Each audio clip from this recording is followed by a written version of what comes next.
Seja muito bem-vindo ao nosso espaço de histórias e mistérios. Se você já passou uma noite no interior, longe das luzes da cidade e do barulho constante dos carros, sabe muito bem do que eu estou falando. O silêncio da roça não é um silêncio vazio. Ele tem peso, tem camadas, e às vezes parece que tem até ouvidos. Quem vive na lida do campo aprende cedo que a noite exige um tipo diferente de coragem. Não é apenas o medo de um bicho ou de um invasor. É um respeito profundo por aquilo que a gente não consegue explicar, mas que sente arrepiar a pele quando o vento sopra mais forte entre as árvores. E quando chega a época da quaresma, esse sentimento ganha uma força que chega a sufocar. No interior, esse período de 40 dias não é apenas uma data no calendário religioso, é um tempo de resguardo absoluto e, para muitos, um tempo de perigo espiritual constante. Vamos voltar agora para o ano de 1963, na região de Paracatu, lá no noroeste de Minas Gerais. Quem conhece o Cerrado Mineiro sabe que aquela terra tem uma beleza dura. É um chão vermelho que levanta uma poeira fina no calor e que guarda segredos antigos sob a vegetação retorcida. Naquela época, a vida corria devagar, ditada pelo sol e pelas estações. As madrugadas em Paracatu eram famosas por serem pesadas, com uma neblina que baixava sobre os pastos e parecia esconder coisas que não pertenciam ao nosso mundo. As pessoas se recolhiam cedo. Assim que o sol se escondia atrás dos morros e o céu ficava da cor de um roxo profundo, as janelas eram trancadas e as conversas passavam a ser em voz baixa. Ninguém queria atrair a atenção do que quer que estivesse rondando as estradas de terra no escuro. Nesse cenário, vivia Dona Gertrudes. Ela era uma mulher de rosto marcado pelo tempo e mãos firmes, conhecida em toda a redondeza como uma benzedeira de mão cheia. Gertrudes morava em uma casinha simples, mas muito bem cuidada, onde o cheiro de alecrim e arruda estava sempre presente. Ela era o refúgio de muita gente que não encontrava cura nos remédios da farmácia. Se uma criança não parava de chorar, se um lavrador sentia o corpo pesado, ou se a inveja de alguém começava a murchar as plantas do jardim, era para a casa de Gertrudes que eles corriam. Ela atendia a todos com uma paciência infinita, munida de seu terço de madeira e de um raminho de ervas colhidas no orvalho. Mas ser uma benzedeira na roça não era apenas um dom, era um fardo. Gertrudes sabia que, ao ajudar os outros, ela também se tornava um alvo para as forças que não gostam da luz. Tudo o que Gertrudes sabia, ela tinha aprendido com sua avó, Dona Carmela. Carmela foi uma figura lendária na região, uma mulher que diziam ter o poder de falar com as plantas e entender o aviso dos pássaros.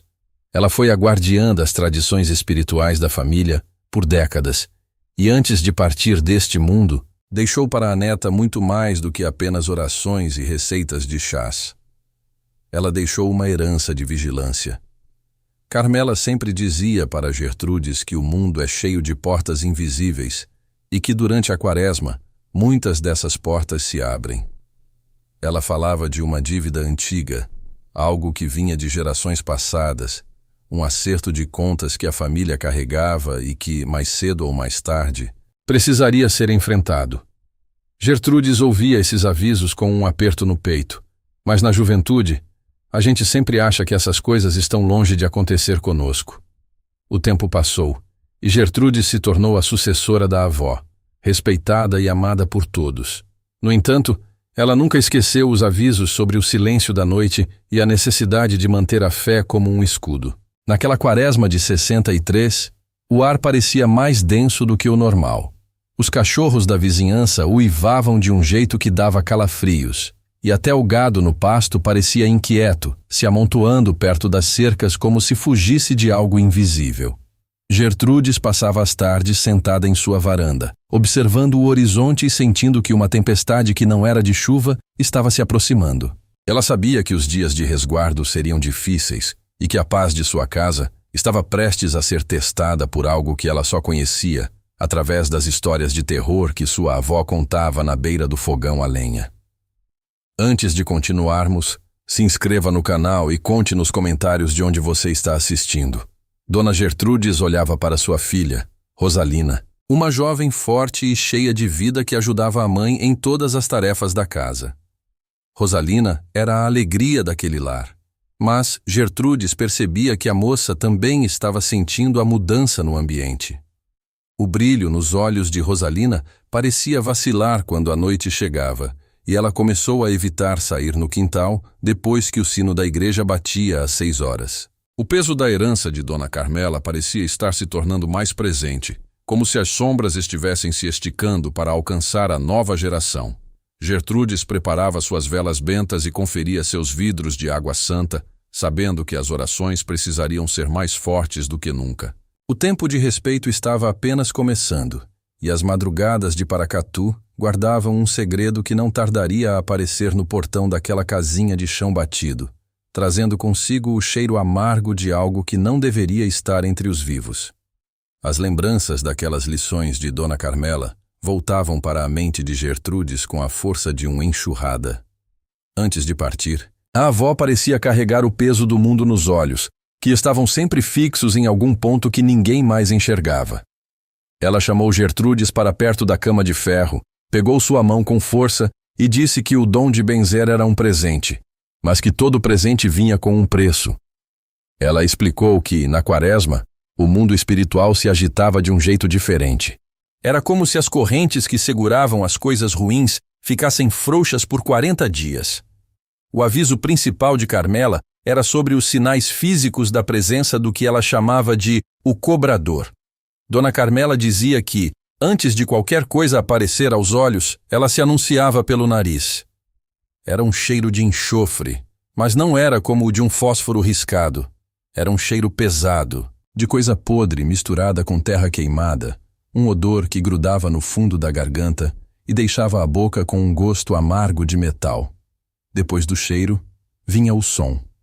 Carmela descrevia o bater de cascos como se fosse uma música lenta e assustadora. Não era o galope de um cavalo fugido, mas um passo firme, seco, batendo contra o chão duro do cerrado. Eram cascos pesados que pareciam rachar a pedra, vindo sempre do lugar onde a escuridão era mais profunda. Para se proteger, Gertrudes recebeu da avó um conhecimento que poucos tinham coragem de usar. Era a oração do credo, mas rezada de trás para frente.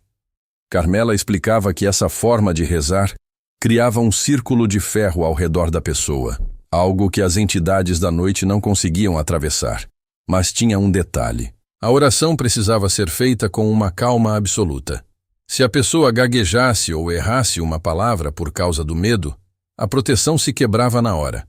Junto com a reza, era preciso acender uma vela benta no dia de Nossa Senhora das Candeias, uma vela que tivesse sido guardada no escuro, longe dos olhos de estranhos. Gertrudes guardava essa vela com um cuidado quase religioso, esperando que o dia de usá-la nunca chegasse de verdade. Mas o ano de 1963 resolveu cobrar o seu preço. Quando a quarta-feira de cinzas passou e a Quaresma se instalou de vez em Paracatu, o tempo mudou de um jeito que assustou até os mais velhos. O calor era sufocante durante o dia, mas quando o sol baixava, um vento frio e cortante descia das serras, fazendo as janelas de madeira estalarem como se estivessem sendo forçadas por mãos invisíveis. Os pássaros, que costumavam cantar até o escurecer, começaram a ficar mudos muito cedo, como se tivessem medo de que o som de seus cantos atraísse algo ruim. Gertrude sentia que o silêncio da roça estava diferente. Era um silêncio que parecia estar esperando por um comando. Certa tarde, enquanto Gertrudes estava no quintal cuidando de suas ervas, o sinal apareceu. Ela estava agachada, arrancando uns matos perto do pé de alecrim, quando o ar ao seu redor esfriou de repente. Não foi uma brisa. Foi como se alguém tivesse colocado uma pedra de gelo nas suas costas. No segundo seguinte, o cheiro veio. Era exatamente como Carmela tinha descrito. Um cheiro de enxofre tão forte que Gertrude sentiu o estômago revirar. Ela olhou para os lados, procurando alguma queimada ou algum animal morto, mas o quintal estava limpo. O cheiro parecia brotar do próprio chão vermelho, subindo entre os seus pés. Rosalina, que estava na cozinha lavando a louça do almoço, apareceu na porta com o rosto pálido. Ela perguntou para a mãe se ela estava sentindo aquele odor horrível que tinha invadido a casa. As duas se olharam em silêncio por alguns segundos, e Gertrudes viu o medo nos olhos da filha. Ela mandou Rosalina entrar e trancar todas as janelas imediatamente. Naquela noite, pela primeira vez em muitos anos, o cheiro não foi embora com o pôr do sol. Ele ficou ali, rondando as paredes da casa, entrando pelas frestas das portas. Gertrudes pegou sua caixinha de madeira, tirou a vela benta e a colocou sobre a mesa da cozinha. Ela sabia que a vigília tinha começado e que a herança de sua avó estava batendo à porta, trazendo consigo algo que não aceitaria um não como resposta. O ar na cozinha parecia estar ficando cada vez mais pesado, e o som do vento lá fora começou a se misturar com um barulho seco, um toque rítmico que vinha da direção do pasto, cada vez mais perto da cerca do quintal. O bater de cascos tinha começado. Gertrudes passou o resto daquela madrugada em claro, sentada na cadeira de palha da cozinha, com as mãos apertando o terço de madeira que tinha ganhado da avó. O barulho dos cascos lá fora não parava. Era um som seco, compassado, como se alguém estivesse batendo um pedaço de pau pesado contra a terra batida. A cada batida, Gertrudes sentia um tremor que parecia vir do chão e subir pelas suas pernas. O cheiro de enxofre agora não estava apenas no quintal. Ele tinha se entranhado nas cortinas, no pano de prato e até no café que ela tentava tomar para se manter alerta. Ela sabia que o aviso de Dona Carmela não era uma história para assustar criança. O que estava rondando a casa era algo antigo, algo que não pertencia ao mundo dos vivos, mas que encontrava brechas durante a quaresma para caminhar entre as pessoas. Quando os primeiros raios de sol começaram a clarear o céu de Paracatu, o som dos cascos parou de repente. O silêncio que se seguiu foi quase pior do que o barulho, um silêncio oco, de quem espera o bote de uma cobra. Gertrude se levantou, com os ossos estalando pelo cansaço, e foi até o fogão a lenha para renovar o fogo. Ela ouviu batidas na porta da frente. Não eram batidas violentas, mas eram urgentes. Ao abrir, deu de cara com o seu Honório, um vizinho que morava no sítio logo acima. Honório era um homem rústico, acostumado com a lida pesada e que dificilmente se abalava com qualquer coisa. Mas naquele dia, ele parecia ter envelhecido 10 anos em uma única noite. O homem estava pálido, com os olhos fundos e as mãos tão trêmulas que ele não conseguia segurar o chapéu direito contra o peito. Gertrudes não precisou perguntar nada. Ela apenas abriu espaço e indicou o banco na cozinha. Ela serviu uma caneca de café quente e esperou. Honório deu um gole longo, respirou fundo e começou a falar com a voz bem baixinha, como se tivesse medo de que as paredes estivessem ouvindo. Ele contou que, por volta das 2 horas da manhã, foi acordado por um alvoroço estranho no pasto. As vacas estavam berrando de um jeito desesperado, correndo de um lado para o outro como se um lobo estivesse caçando no escuro. Honório pegou sua lanterna e o facão, achando que algum bicho da mata tinha entrado no cercado. Ele contou para Gertrudes que, quando chegou perto do malhadouro, o ar ficou tão pesado que ele teve dificuldade para caminhar. O cheiro de queimado era tão forte que chegava a arder os olhos. Foi então que a luz da lanterna iluminou algo que ele nunca ia esquecer. No meio do pasto, parado como se fosse uma estátua, estava um bode. Mas não era um bicho comum. Honório disse que o animal era do tamanho de um bezerro grande, com um pelo preto tão escuro que parecia um buraco no meio da noite. O que mais apavorou o vizinho foram os olhos da criatura. Eles não brilhavam com o reflexo da lanterna como os olhos de qualquer outro animal. Eles tinham uma luz própria, um brilho cor de brasa viva, um vermelho que parecia queimar quem olhasse direto. O bode não fugiu e não fez barulho de bicho. Ele apenas ficou ali, encarando Honório com uma inteligência que o homem disse ser humana, ou pior que isso. Honório sentiu o sangue congelar nas veias e uma vontade louca de chorar, sem saber o porquê. O animal deu um passo à frente, batendo o casco na pedra com um som que parecia um tiro de espingarda, e o homem deu as costas e correu para dentro de casa, trancando tudo e rezando todas as orações que conhecia. Gertrudes ouviu o relato em silêncio, sentindo o peso das palavras dele. Ela olhou para o vizinho e disse que ele teve sorte de ter conseguido voltar. Ela explicou que aquele animal não era uma criação da natureza. Era o que os antigos chamavam de o cobrador. Ela explicou que esse tipo de entidade não aparece por acaso. Ela vem quando sente que existe uma dívida para ser paga, ou quando encontra alguém com a guarda espiritual aberta. Gertrudes avisou o seu Honório que o animal não estava interessado no gado dele. O bicho estava procurando outra coisa, algo que o sangue das vacas não podia pagar. Ela contou ao vizinho que o bicho escolhe quem ele quer levar e fica rondando, marcando território com aquele cheiro de enxofre até encontrar o momento certo de atacar. O pavor de Gertrudes aumentou quando Honório mencionou que, antes de ele fugir, o bode virou a cabeça e olhou fixamente para a direção da casa dela, como se estivesse apenas esperando o sol se pôr novamente para continuar seu caminho. Gertrudes sentiu um aperto no coração e olhou para o quarto onde Rosalina ainda dormia um sono inquieto. A benzedeira advertiu o vizinho para que ele não tentasse enfrentar o animal com armas de fogo ou facões, pois aquilo só serviria para irritar a coisa. Ela disse que o respeito na quaresma não era uma sugestão, era uma regra de sobrevivência naquelas terras de chão vermelho. Honório saiu da casa dela ainda tremendo, prometendo que ia se fechar em casa com a família até a Páscoa chegar. Gertrudes, por outro lado, sabia que não podia se esconder. O cheiro de enxofre que ainda pairava no seu quintal era a prova de que a visita daquela noite não tinha sido apenas um susto passageiro. O bicho tinha escolhido onde queria ficar, e ela sentia, no fundo da sua alma, que a presença daquela criatura estava diretamente ligada à palidez que começava a tomar conta do rosto de sua filha. A herança de Dona Carmela estava cobrando seu preço, e a batalha para proteger Rosalina estava apenas começando, sob o olhar atento e vermelho do animal que vigiava o pasto. Gertrudes fechou a porta depois que o seu Honório foi embora, mas o medo não saiu junto com ele. Pelo contrário, parecia que a conversa tinha dado corpo e forma definitiva ao que estava acontecendo. Ela caminhou com passos pesados até o quarto de Rosalina. A moça sempre foi o braço direito da mãe naquelas terras de Paracatu. Era o tipo de mulher feita de fibra, que carregava baldes pesados de água do poço sem reclamar e que acordava muito antes do sol para cuidar das galinhas e da horta.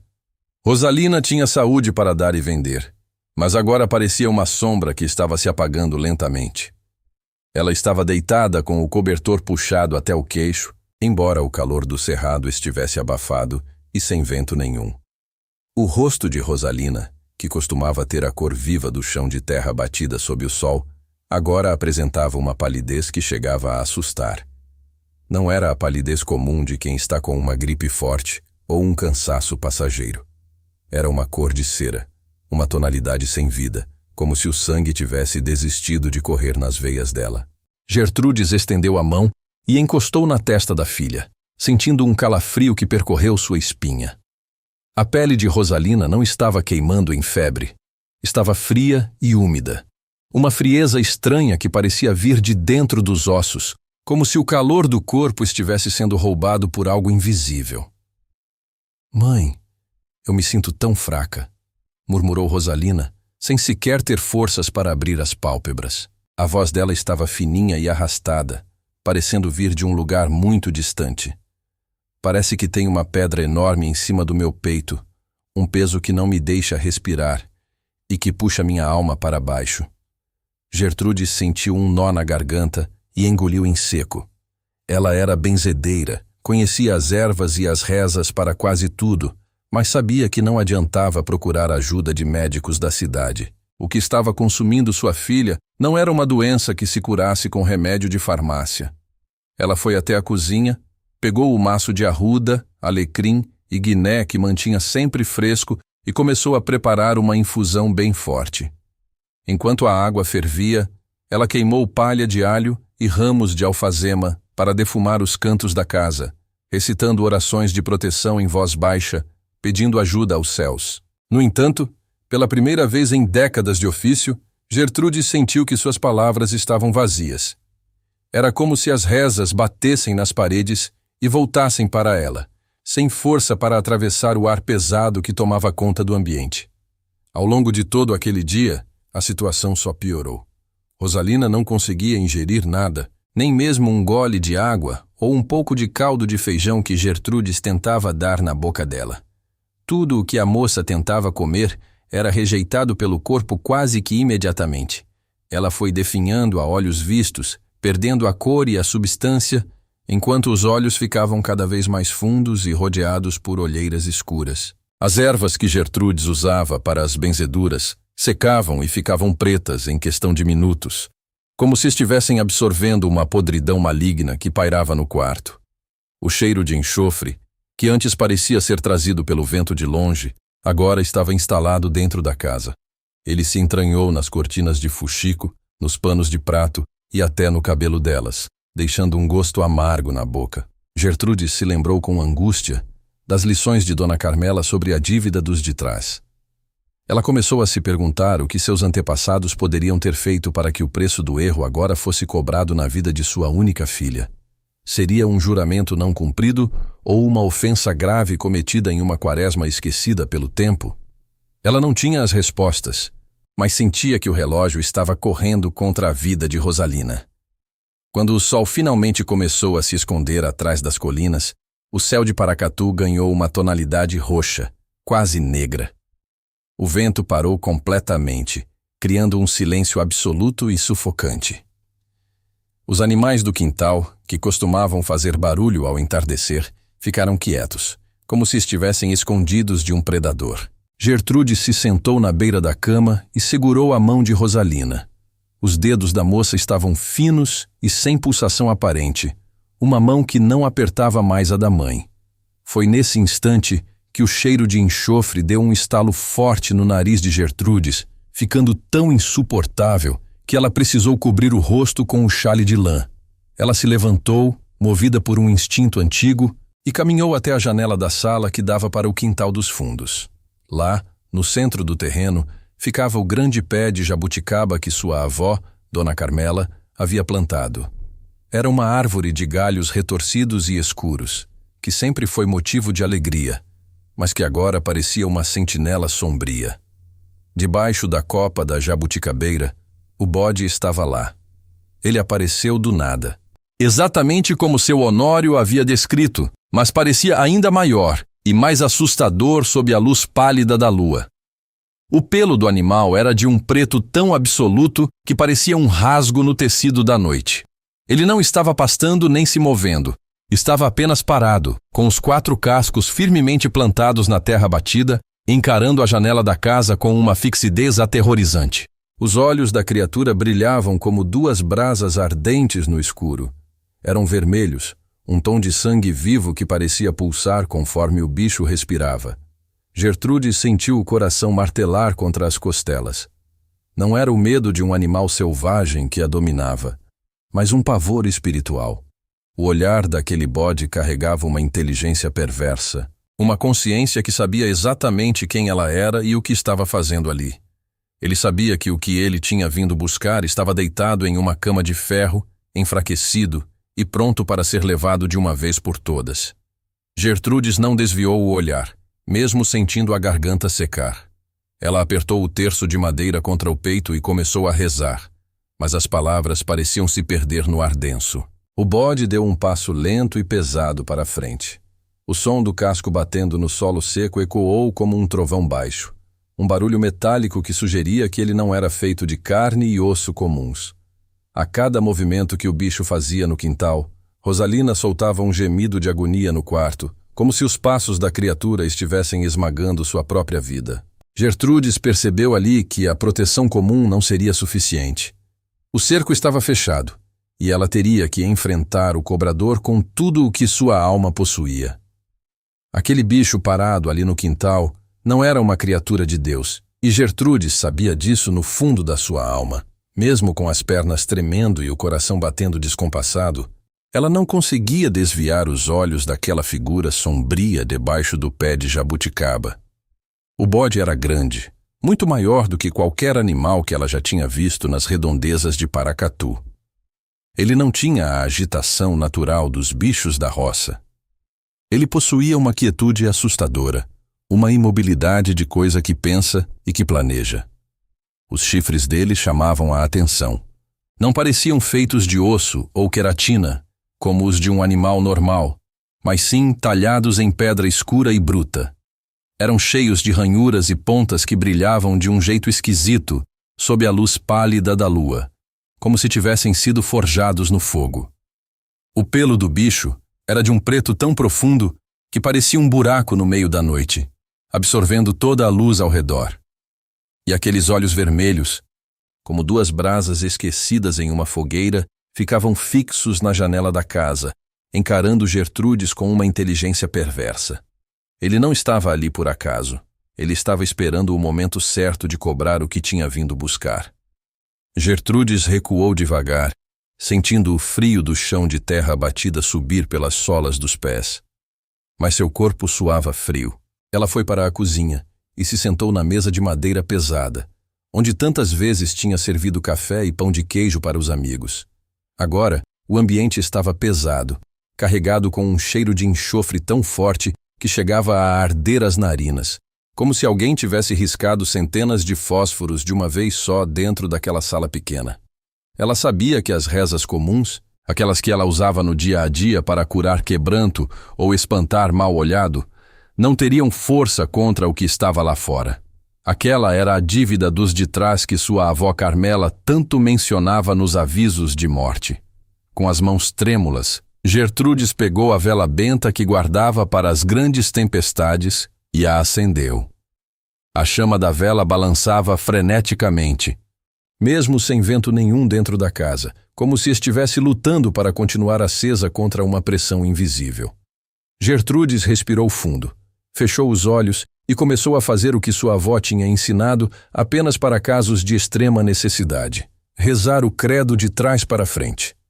É uma oração difícil de fazer, que exige uma concentração que o pavor tenta roubar a todo instante. As palavras saíam da sua boca com um som estranho, quase metálico, quebrando o silêncio opressor da madrugada.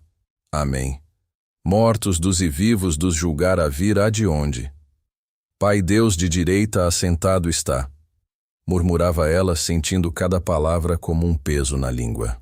Enquanto ela recitava a oração invertida, o silêncio lá fora foi interrompido por um som seco que fez o sangue de Gertrudes gelar. Toque, toque, toque. Eram os cascos do bode caminhando pelo quintal. Ele começou a rodear a casa com passos lentos e pesados.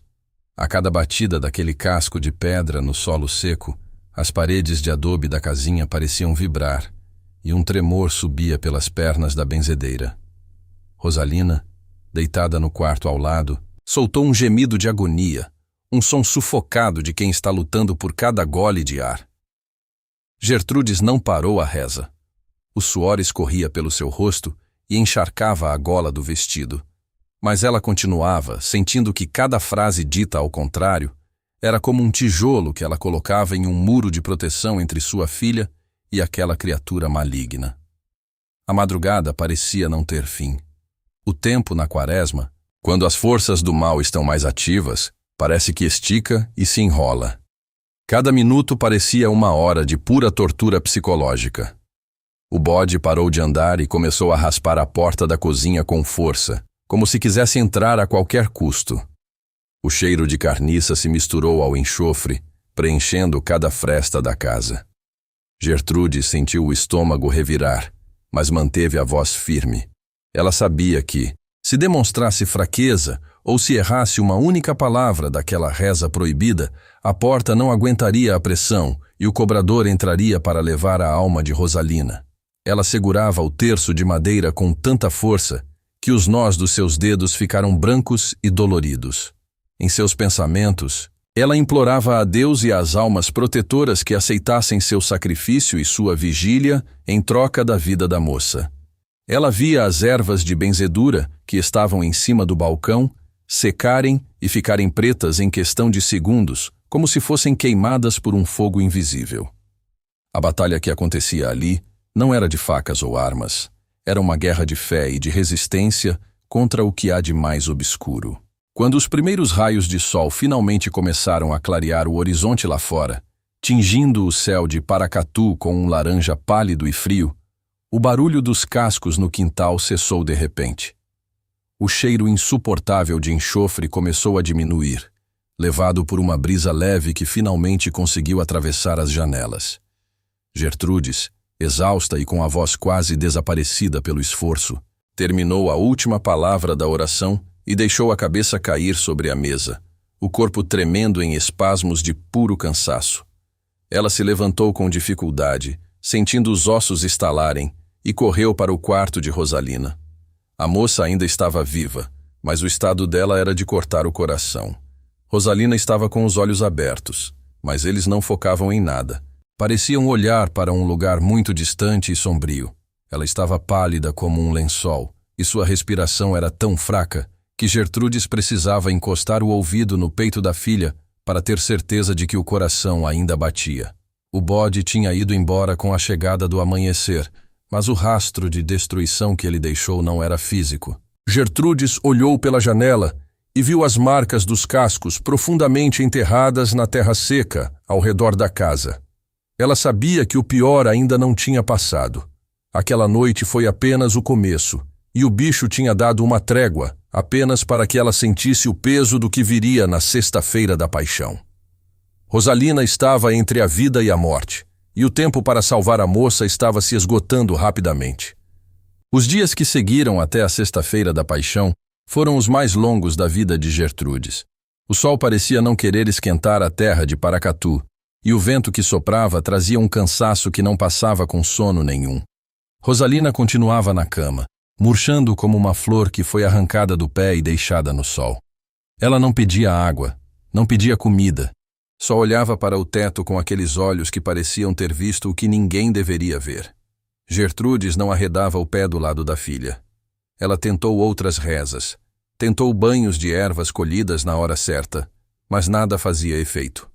O que estava para acontecer já tinha sido decidido em algum lugar muito longe dali, em um tempo que Gertrudes nem era nascida. Naquela sexta-feira, o silêncio na casa era tão grande que o barulho de uma formiga no chão parecia um trovão. Gertrudes preparou o ambiente. Não tinha mais esperança de cura, tinha apenas a resignação de quem sabe que a conta chegou. O cheiro de enxofre, que tinha dado um descanso nos dias anteriores, voltou com uma força brutal, por volta das 2 da manhã. Não era só o cheiro de fósforo queimado. Era cheiro de bicho morto, de terra de cemitério revirada. O ar dentro do quarto ficou pesado, difícil de puxar, mas Gertrudes não reclamou. Ela apenas segurou a mão fria de Rosalina e esperou o momento do acerto. Às 3 da manhã em ponto, o som começou. Mas não era o som de um bicho só. O que Gertrudes ouviu não foi o toque seco de 2 cascos no chão. Parecia uma tropa inteira. Centenas de cascos batiam no chão de terra ao redor da casa, criando um ritmo constante e aterrorizante. Tum-tum, tum-tum, tum-tum. A casa de adobe parecia que ia desmoronar sob a pressão daquele barulho. Não era o vento, não eram os galhos das árvores batendo no telhado. Eram eles. O cobrador não tinha vindo sozinho para o encontro final. O bicho de olhos de brasa tinha trazido sua companhia para testemunhar o pagamento. Gertrudes fechou os olhos e ouviu a voz de sua avó Carmela ecoar lá no fundo da memória. Carmela dizia que tudo o que a gente faz de errado na vida cria um nó, e se a gente não desata o nó em vida, alguém do nosso sangue vai ter que desatar depois. Aquela era a dívida dos de trás. Um pacto mal resolvido. Uma promessa feita no desespero que não foi cumprida por alguém que já tinha partido, ou talvez uma maldade antiga que a família carregava sem saber. Rosalina, a mais jovem e a mais cheia de vida, era o pagamento que o bicho exigia para limpar o nome daquela linhagem. No momento em que o barulho dos cascos ficou tão alto que parecia estar dentro do quarto, Rosalina deu um suspiro profundo. Foi um som longo, como se ela estivesse soltando todo o peso do mundo dos pulmões de uma vez só. Ela olhou para a mãe uma última vez e, por um breve segundo, o brilho de vida voltou aos seus olhos. Ela tentou sorrir, um movimento fraco nos lábios, e então parou. O peito não subiu mais. A mão, que Gertrude segurava com tanto aperto, relaxou e ficou pesada, perdendo o calor que ainda restava. Lá fora, o barulho dos cascos parou na mesma hora. O silêncio voltou de uma vez, mas não era o silêncio da paz. Era o silêncio do vazio absoluto. O cheiro de enxofre sumiu como se tivesse sido levado por um vento repentino. Gertrudes não chorou naquele momento. O choro dela tinha secado durante as noites de vigília. Ela apenas ajeitou o lençol sobre o corpo da filha. Fechou os olhos dela com carinho e saiu do quarto. Ela foi até a cozinha, pegou todos os seus potes de ervas, suas fitas de benzedura e os seus livros de orações e jogou tudo no fogão a lenha. Ela viu o fogo consumir os segredos que sua avó tinha lhe passado, sentindo que aquele ofício já não tinha mais sentido. Se ela era uma benzedeira tão procurada, por que não conseguiu salvar o que mais amava? A resposta era amarga. Porque existem forças que não se dobram diante de reza nenhuma, quando o motivo do castigo vem de gerações passadas. A dívida dos de trás tinha sido paga com o sangue de Rosalina, e o contrato estava encerrado. Gertrudes nunca mais abriu a boca para benzer ninguém. As pessoas de Paracatu vinham até sua porta. Traziam crianças com quebranto ou pediam proteção contra o mal-olhado, mas ela apenas balançava a cabeça negativamente e fechava a janela, deixando o visitante no portão. Ela passou o resto de seus dias em um isolamento quase absoluto. O silêncio virou seu único companheiro constante. Ela não queria mais ouvir o som do mundo, com medo de que, em algum momento, pudesse ouvir novamente o bater daqueles cascos de pedra na terra seca. Gertrudes se tornou uma sombra do que um dia foi. Uma mulher que sabia demais sobre o lado escuro da Quaresma e que pagou o preço mais alto por carregar um legado que ela não escolheu, mas que foi obrigada a sustentar. A história de Gertrudes e o bode de olhos de brasa virou um aviso para todos na região de Minas Gerais. Na roça, as pessoas aprenderam que o respeito pela Quaresma não é apenas uma questão de religião ou de costume, mas de sobrevivência. O tempo passou e a velha casa de Gertrudes acabou caindo com a força das chuvas, mas dizem que, até hoje, se alguém passar por aquelas bandas na madrugada de uma sexta-feira da paixão, ainda pode sentir o cheiro de enxofre perto do velho pé de jabuticaba que continua de pé.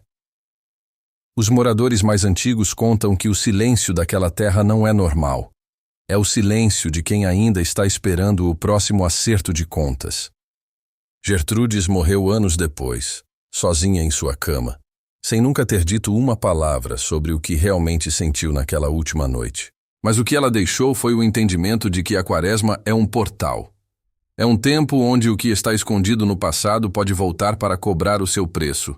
E que nem sempre a fé é suficiente para barrar a porta quando o cobrador já está no quintal reclamando o que é dele por direito de sangue. As histórias da roça são como fios de uma mesma teia, espalhados por todo esse chão de Minas Gerais. Quando uma vida se apaga em Paracatu e o silêncio finalmente toma conta da casa de Gertrudes, outra provação começa em lugares que a gente nem imagina. Longe dali, em direção ao sudoeste, onde a terra se levanta para formar as serras imponentes de São Roque de Minas, o tempo também parecia ter parado naquela época. Era o ano de 1959, um ano que ficou marcado na memória dos antigos, não apenas pela seca severa que castigou o gado, mas por um acontecimento que até hoje faz os moradores da região baixarem a voz quando o assunto é o respeito devido à Quaresma. São Roque é um lugar de gente de muita fé, onde o respeito pelo sagrado é a única lei que ninguém ousa questionar, ou pelo menos quase ninguém. Naquele ano, a poeira vermelha subia com qualquer sopro de vento, cobrindo as folhas de café e deixando a paisagem com uma cor de ferrugem que parecia queimar os olhos. Elvino era um homem de meia idade, com a pele curtida pelo sol e as mãos grossas de quem nunca teve medo do trabalho pesado, mas que também nunca teve muita paciência para as coisas do espírito. Ele era o dono de uma pequena propriedade nas encostas da serra, onde tentava tirar o sustento de uma terra que, naquele março seco, parecia estar cansada de produzir. Elvino tinha um gênio difícil e uma teimosia que era conhecida em toda a vizinhança. Era o tipo de homem que não aceitava conselho de ninguém e que acreditava apenas naquilo que seus olhos podiam ver e suas mãos podiam tocar. Para ele, as histórias de assombração, os avisos dos mais velhos e as regras da igreja eram coisas de mulher ou de gente que não tinha o que fazer da vida e preferia inventar moda em vez de trabalhar. Sua esposa, Conceição, era o exato oposto. Mulher de poucas palavras, mas de muita oração, ela passava os dias cuidando da casa, remendando as roupas de Lida e mantendo um pequeno altar sempre limpo e com velas acesas no canto da sala. Conceição conhecia cada sinal da natureza e sabia que, na roça, o invisível tem tanta força quanto a chuva ou o sol. Ela percebia quando o tempo ia mudar pelo cheiro do mato e sabia quando algo ruim estava por perto, apenas pelo jeito que os cachorros latiam à noite. Quando a quaresma de 1959 começou, ela sentiu um aperto no peito que não conseguia explicar para o marido. A seca estava feia demais. O milho não tinha granado. Os feijões estavam bichados no pé e a despensa estava ficando vazia. O desânimo batia na porta, mas ela sabia que aquele era um tempo de sacrifício, de silêncio e de paciência. A fome, no entanto, é uma conselheira perigosa, principalmente para um homem teimoso e cético como Elvino. Ele olhava para o galinheiro nos fundos da casa e via as poucas galinhas que ainda estavam gordas, enquanto o prato na mesa só tinha um resto de angu e um feijão ralo que mal dava para enganar o estômago. Naquela região de São Roque de Minas, a regra para a Sexta-feira Santa era absoluta e passada de pai para filho. Não se derrama sangue na terra. Ninguém mata um bicho. Ninguém corta uma árvore com machado. Ninguém faz nada que fira a criação de Deus. Os antigos diziam que o sangue derramado nesse dia sagrado chama o que não presta e que o cheiro da morte na Sexta-feira da Paixão atrai sombras que não pertencem ao nosso mundo. Coisas que caminham pelo mato esperando um deslize humano para se aproximarem das casas. Elvino ria dessas conversas e dizia que era tudo bobagem de quem tinha medo de sombra.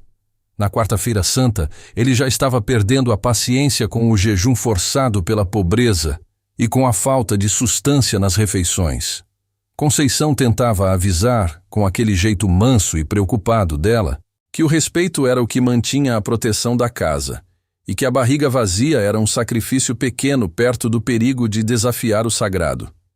Ela dizia para ele não inventar moda, para esperar o sábado chegar, pois a gente come o que tem e agradece a Deus. Mas Elvino não queria saber de reza ou de tradição. Ele olhava para as galinhas gordas ciscando no terreiro e o pensamento dele estava focado apenas na vontade de contrariar aquela regra que ele achava uma superstição sem tamanho. O cenário em São Roque naquela semana era de um silêncio pesado e abafado. O rio São Francisco, que nasce ali bem perto, estava tão baixo que as pedras do leito pareciam ossos brancos expostos ao sol. O gado gemia de sede nos pastos secos, e o vento que vinha da Serra da Canastra trazia um calor que não dava trégua nem durante a noite. Elvino sentia que a natureza e a religião estavam testando sua paciência. Para ele, a devoção de Conceição era um luxo de quem não sentia o estômago roncar de verdade. Ele não via sentido em passar vontade por causa de uma data no calendário. Na quinta-feira à noite, o clima dentro da casa de adobe estava tenso, carregado de uma eletricidade que fazia os pelos do braço arrepiar.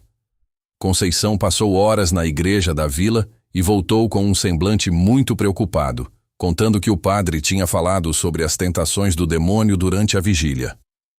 Ela dizia que o ar lá fora estava estranho, que os bichos da mata estavam quietos demais, como se estivessem escondidos de algo maior que rondava a serra.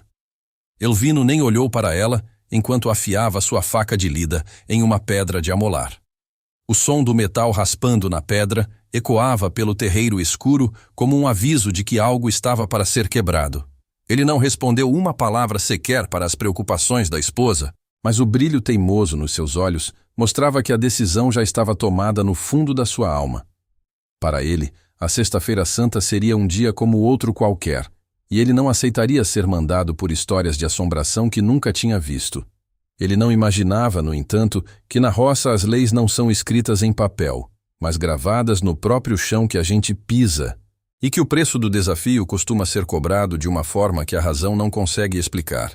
Enquanto Conceição se recolhia para suas orações desesperadas, Elvino planejava o que faria na manhã seguinte, sem ter a menor ideia de que estava prestes a abrir uma porta que ninguém, nem mesmo a benzedeira mais poderosa de Minas Gerais, seria capaz de fechar depois. A manhã da Sexta-feira Santa em São Roque de Minas surgiu pesada, com um céu cor de chumbo que parecia encostar no topo das serras, mas sem trazer o alívio de uma única gota de chuva. O silêncio na casa de Elvino era tão profundo que dava para ouvir o estalo da madeira das paredes secando ao sol. Ele se levantou antes do sol raiar, com a boca amarga e o estômago dando voltas de tanta fome. Olhou para o lado e viu Conceição, que nem tinha dormido direito, com o terço de madeira entre os dedos e os lábios se mexendo em uma oração sem som. Ela não precisava dizer nada. O olhar de súplica que lançou ao marido quando ele se calçou era um aviso final, um último pedido para que ele não cometesse uma loucura. Elvino, porém, estava cego de teimosia. Ele não suportava mais o cheiro de mofo da despensa vazia e a fraqueza que sentia nas pernas. Para ele, aquele dia era apenas mais uma sexta-feira de poeira e trabalho, e não seria uma tradição antiga que o impediria de comer. Ele saiu para o terreiro sem olhar para trás. O chão estava rachado pela seca, e o vento morno levantava pequenas espirais de poeira vermelha que dançavam perto do galinheiro. As aves, que costumavam fazer um barulho danado quando o dono se aproximava, estavam estranhamente quietas. Elas estavam amontoadas num canto, com as cabeças escondidas sob as asas, como se sentissem que o ar estava carregado de algo perigoso. Ele não hesitou. Entrou no cercado e agarrou a maior galinha carijó que tinha, uma ave gorda que vinha sendo poupada há meses. A galinha nem tentou fugir, apenas deu um grito baixo, quase humano, que fez Elvino parar por um segundo. Ele sentiu um frio na espinha, mas logo sacudiu a cabeça para espantar o que chamava de bobagem. Ele levou o bicho para perto do cepo de madeira onde costumava cortar lenha. A faca, que ele tinha afiado na noite anterior, brilhava com um reflexo opaco sob a luz cinzenta da manhã. Conceição apareceu na porta da cozinha, com o rosto pálido e as mãos tremendo.